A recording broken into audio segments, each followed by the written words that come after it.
Assalamualaikum Kak. Waalaikumsalam. Gimana tadi perjalanannya? Alhamdulillah lancar. Alhamdulillah lancar ya, karena hari ini kita jaga cerah ya. Apa duduknya sudah nyaman? Udah Kak. Oke, perkenalkan nama saya Najla Sania, seorang konselor lulusan Universitas Al-Azhar Indonesia, Prodi Bimbingan Konseling Islam.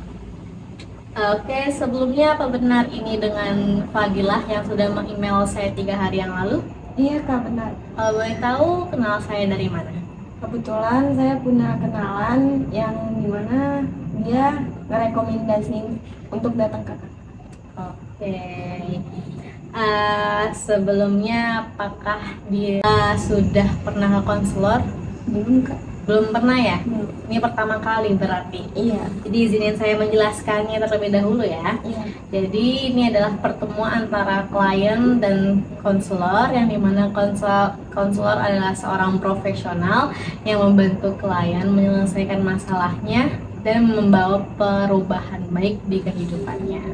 Dan konselor juga, kita sebagai konselor juga memiliki kode etik kerahasiaan. Jadi dia tidak perlu khawatir kalau ceritanya akan kita persebarluaskan, tidak akan ya, tidak akan kita persebarluaskan, dan ini akan menjadi rahasia antara kita saja, kamu dan aku ya. Alhamdulillah kalau kayak gitu Kak. Aku jadi tenang dan lega Iya. untuk menceritakan masalah. Jadi betul. Jadi Dila menceritakannya secara detail ya, sehingga saya bisa membantu Dila dengan mudah juga. Oke, kalau seperti itu sesi konseling ini akan berlangsung selama 10 menit ke depan. Bisa kita langsung mulai saja? Bisa Kak. Jadi Kak, aku kerja di sebuah yayasan yang dimana posisi aku tuh sebagai junior, yang otomatis aku punya senior dong Kak. Dan di masa awal-awal kerja itu aku ngerasa nyaman dan cocok kerja di tempat itu. Sampai satu saat aku merasa mulai banyak tekanan dari senior, dan juga aku mulai kewalahan gitu dengan semua tugas-tugas yang udah diberikan. Dan sampai aku berpikir, dan sejak saat itulah aku mulai ngerasa nggak betah dan berpikir untuk pulang. Tadi kamu bilang kamu ada dapat tekanan ya. Kalau boleh tahu bentuk tekanannya itu seperti apa sih? Nggak tahu juga sih Kak, aku waktu itu ngerasa lagi capek. Dan ditambah dia kalau ngomong tuh kayak orang emosi gitu loh Kak. Kayak orang marah-marah gitu. Karena itu posisinya aku lagi capek, dan aku ngerasa dia ngomong tuh ngebentak aku, sampai akhirnya aku tuh kena mental gitu karena itu. Kalau tadi kamu bilang kamu ngelakuin kesalahan ya, atau salah dibilang, emang waktu itu kamu ngelakuin kesalahan apa sehingga dia bisa ngebentak kamu tuh seperti itu? Waktu itu aku emang salah sih Kak, aku telat datang di perkumpulan gitu. Tapi aku tuh posisinya lagi capek Kak gitu. Jadi ya udahlah gitu. Ya kayak karena itu posisinya aku lagi capek, ditambah dia yang kayak gitu, aku tuh pengen keluar aja gitu dari sini. Jadi kamu bilang kamu kepikiran pengen pulang. Emang faktor penyebabnya apa sampai kamu berpikir pengen pulang? Sebenarnya nggak ada apa-apa sih Kak, tapi aku emang lagi kangen rumah aja gitu. Berarti kamu emang posisinya lagi kangen rumah, terus ditambah kena masalah, terus kamu jadi berpikir mau keluar gitu ya? Iya Kak, nah waktu itu aku juga sempat cerita ke teman aku tentang masalah itu. Tapi respon teman aku tuh malah, ya udah sih masalah itu wajar, nggak usah terlalu diambil hati. Lagian kalau lo mau pulang juga lo mau kemana? Kan nggak mungkin di rumah aja. Nah karena respon dia yang kayak gitu, aku tuh tambah marah Kak. Sebelumnya kamu udah pernah cerita ke orang tua? Belum Kak, karena kalau aku cerita ke orang tua aku tuh gak pernah ngertiin apa yang aku rasain. Mereka maunya aku ngerti apa yang mereka mau, tapi merekanya sendiri gak pernah ngertiin apa yang aku rasain gitu. Jadi intinya aku tuh ngerasa udah buntu banget Kak. Aku udah pengen keluar aja dari yayasan itu. Ditambah kalau ngelihat si senior itu, aku rasanya pengen kabur aja Kak. Tapi sebenarnya kamu tuh nyaman gak sih di lingkungan yayasan itu? Maksudnya adalah dengan keadaan yayasan itu tanpa ada senior itu, kamu nyaman gak? Kalau dibilang nyaman sih, aku sebenarnya nyaman Kak. Ditambah aku yang suka anak kecil, aku yang juga suka main-main bercanda sama anak kecil, dan faktor lingkungan di situ juga enak gitu Kak. Tapi karena adanya dia, aku ngerasa nggak nyaman gitu. Aku pengen keluar aja gitu. Dan juga aku ngerasa dihantui gitu sama dia kan. Jadi aku selalu ngerasa pengen pulang, pengen keluar. Oke, sekarang aku tanya ke kamu. Tujuan kamu ke yayasan itu tuh untuk apa sih sebenarnya? Kalau tujuan aku sendiri sih, ya sebenarnya emang buat ngambilin ilmu yang udah aku dapet. Terus juga aku mau nyari pengalaman baru, mau cari tempat baru, lingkungan baru gitu. Oke, sekarang saya sudah dapat nih poinnya. Saya ulangin dulu. Yang pertama, kamu punya masalah sama satu orang, dan masalah ini menyebar di pikiran kamu dan membuat kamu jadi gak fokus. Dimana masalah ini tuh selalu mengganggu pikiran kamu dan membuat kamu berpikir untuk pulang. Betul?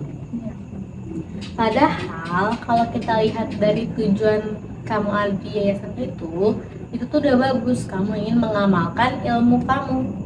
Ditambah kamu itu juga nyaman karena kamu juga suka dengan anak kecil.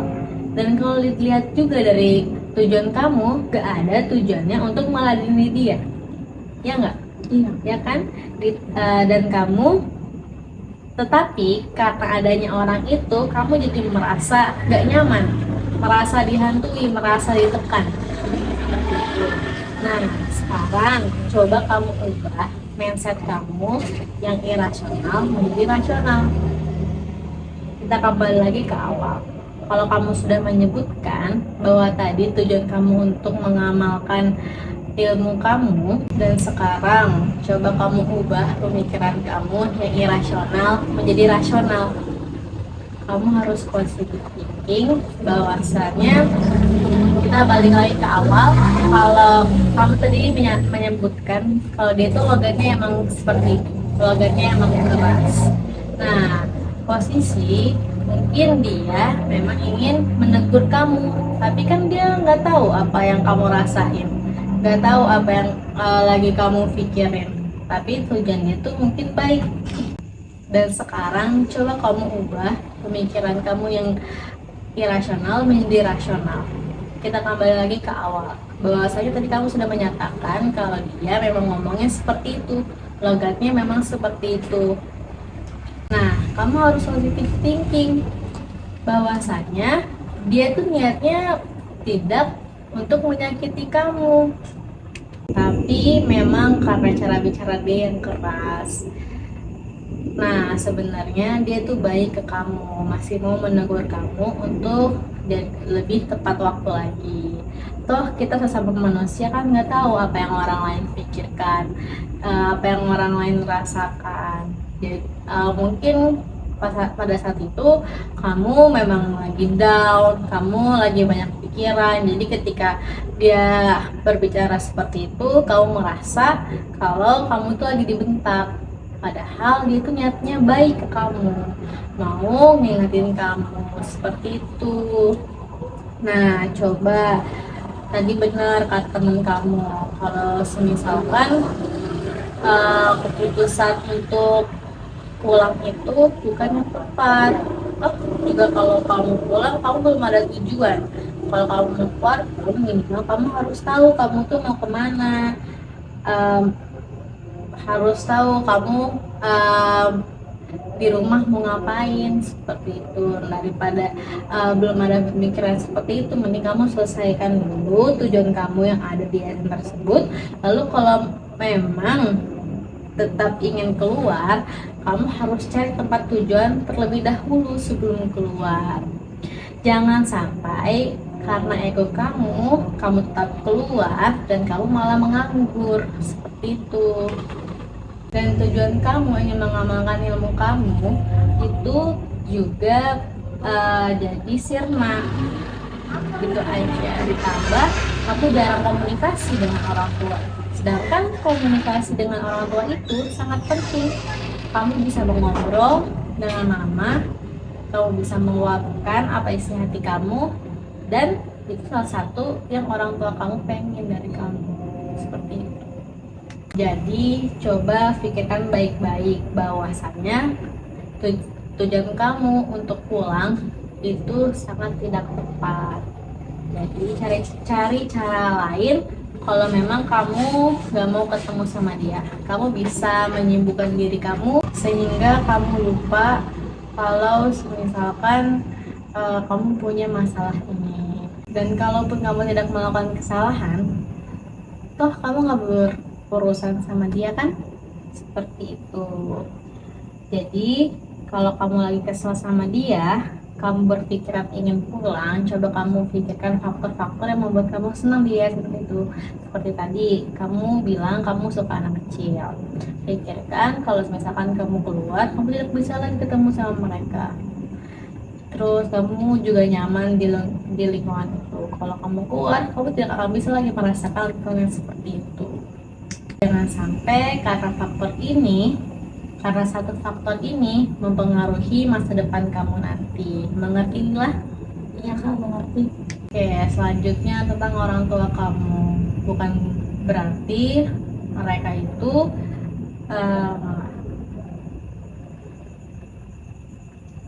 Oke, selanjutnya tentang orang tua kamu. Sebenarnya orang tua itu sudah memikirkan hal yang terbaik buat anak-anaknya. Bukan berarti orang tua kamu itu mau mendukung kamu, tetapi orang tua kamu itu sudah memikirkan faktor-faktor yang paling baik yang untuk kamu dapetin.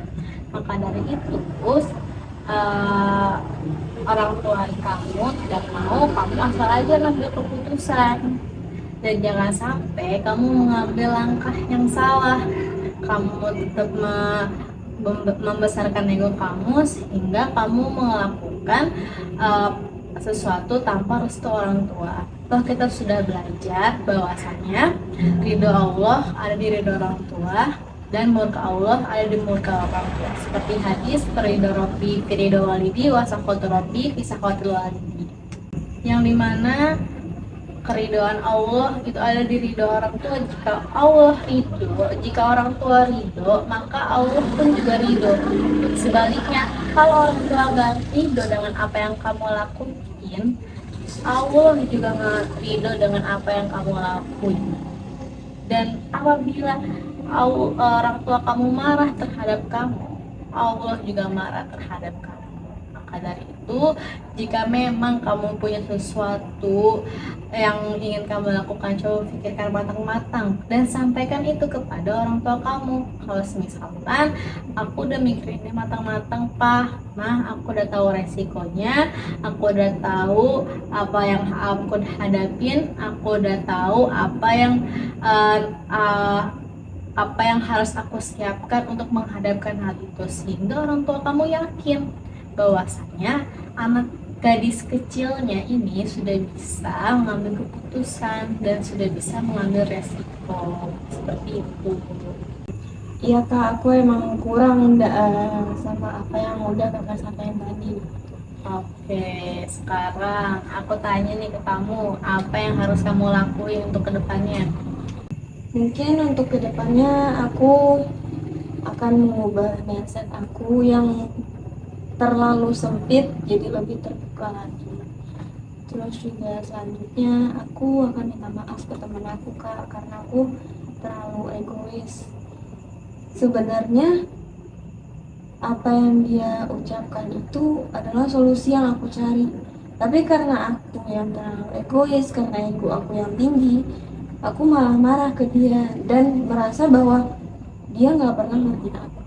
Dan untuk selanjutnya, aku akan belajar untuk lebih tepat waktu. Karena akar dari permasalahan ini kan sebenarnya memang kecerobohan aku terhadap waktu. Dan setelahnya aku juga akan belajar untuk lebih terbuka lagi ke orang tua. Tapi kak, kalau misalnya suatu saat ego aku tinggi lagi, gimana? Karena kan aku pasti selalu ketemu sama dia gitu. Oke, kalau gitu coba kalau kamu masih emosi, coba setiap kamu emosi, kamu biasakan untuk beristighfar. Karena dengan istighfar itu akan menenangkan jiwa dan hati kamu. Kalau seandainya dengan istighfar kamu masih belum bisa meredakan amarah kamu, coba kamu untuk ambil air wudhu. Karena dengan wudhu juga akan lebih membuat jiwa kamu lebih tenang dan lebih tentram lagi, dan dekatkan diri kepada Allah. Kita tahu bahwasanya emosi itu datangnya dari setan, dan kalau kita jauh dari Allah, setan akan gemar sekali dekat kepada kita. Dan sebaliknya, kalau kita dekat dengan Allah, maka setan akan menjauhi kita dan tidak akan mengganggu kita, sehingga membuat hati kita lebih tenang lagi. Seperti itu, seperti yang sudah dijelaskan di surat Ar-Rod ayat 28. Bismillahirrahmanirrahim. Allazina amanu wa tatma'innu qulubuhum bidzikrillah, ala bidzikrillah tatma'innu qulub. Yang artinya orang-orang yang beriman dan hati mereka menjadi tentram dengan mengingat Allah. Ingatlah, hanya dengan mengingat Allah hati menjadi tentram. Mengerti bila? Iya kak. Makasih ya kak, karena kakak udah mau mendengarkan cerita aku, mendengarkan masalah aku, dan juga mau ngebantu menyelesaikan masalah aku. Dan juga kakak udah bisa mengubah mindset aku gitu, jadi lebih terbuka lagi. Kalau nggak ada kakak, mungkin aku udah kabur dari yayasan itu. Ya, alhamdulillah ya Allah. Mungkin saya cukupkan pertemuan ini sampai sini. Kalau bila memang masih ada yang ingin diceritakan, nanti bisa email saya lagi, kita buat perjanjian pertemuan lagi, kita lanjutkan lagi untuk sesi konseling selanjutnya. Seperti itu ya. Kalau begitu saya mohon pamit ya kak. Iya. Assalamualaikum. Waalaikumsalam.